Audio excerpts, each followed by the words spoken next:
সব ঠিকঠাক গুছিয়ে নিয়েছিস তো? তোকে যে বলেছিলাম এনেছিস? তোমার ছেলেটাকে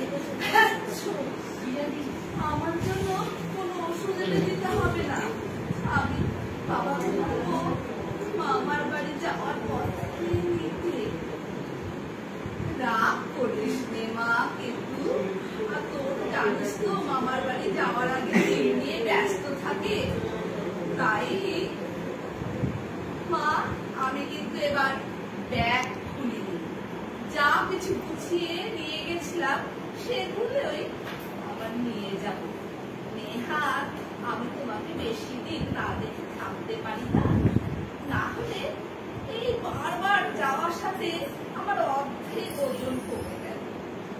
থাক গনু, তুই আর কিছু বলিস নি। বলি ও লক্ষ্মী, সড়কে ডাক, এবার না বেরোলে রথখানা আর পাবো না যে। এমন সময় সরস্বতী একখানা ভারী বোচকা নিয়ে ঘরের ভিতর ছুটতে ছুটতে বললো, সে কি মা, রথ তো মহিষাসুর কাকু আগেই নিয়ে গেছে। বাবা তোমায় বলেনি? বাবাই তো রথের চাকা এগিয়ে দিয়েছে। হায় রে, কি বলছিস সর? নিশ্চয় তোর বাবাকে এক ছিলিম গাঁজা দিয়ে ভুলিয়েছে।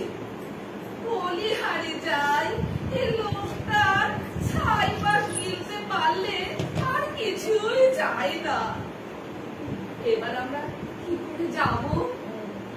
এমন সময় কার্তিক ওরফে কেতু বলে উঠল, চিল মা, আমরা বাবার উড়ন্ত স্কুটারে দুরন্ত গতিতে পৌঁছে যাব।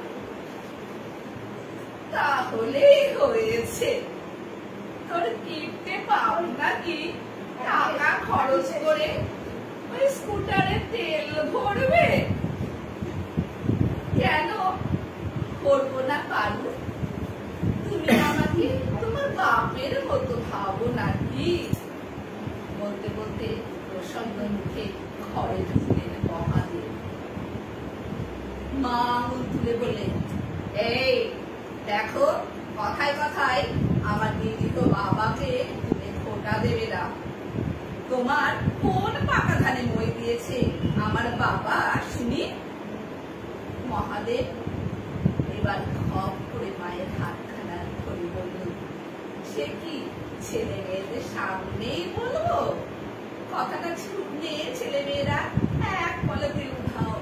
তারা জানে বাবা মা যতই সারাদিন ঝগড়া করুক, দুজন দুজনকে চোখে হারায়। এতদিনে একখানা বিরহ সামলাতে একটু একা দুতে কথা বলার প্রয়োজন। মা লজ্জায় লাল হয়ে ওঠে। তোমার কি কোন কাণ্ড জ্ঞান নেই? বাচ্চাগুলো কি ভাবলো বলো তো? মহাদেব মায়ের নিচু করে রাখা মুখটা আলতো হাতে ধরে উঁচু করে বললেন, তোমায় ছাড়া এই কটা দিন একদম ভালো লাগবে না মা। তারপরে তোমার বাবা চিঠিতে লিখেছেন মর্তের অবস্থা ভালো না, ওখানে মেয়েদের নিরাপত্তা নেই।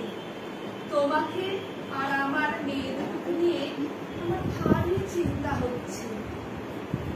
মায়ের মহাদেবের হাত ধরে বললেন, তুমি চিন্তা করো না, আমি যখন যাচ্ছি তখন সব ঠিক করে দেব। ভুলে গেলে পাপের বিনাশে বিভিন্ন সময় বিভিন্ন রূপে আমি মরতে যাই।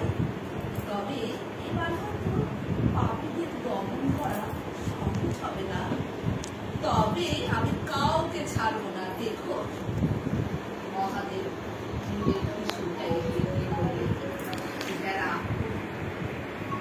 মহাদেবের চোখের দিকে তাকিয়ে মা ভরসা দিলেন। স্কুটার যখন শহরে ঢুকল তখন আকাশে পেঁচা তুলোর মতো ছুটে বেড়াচ্ছে। গোটা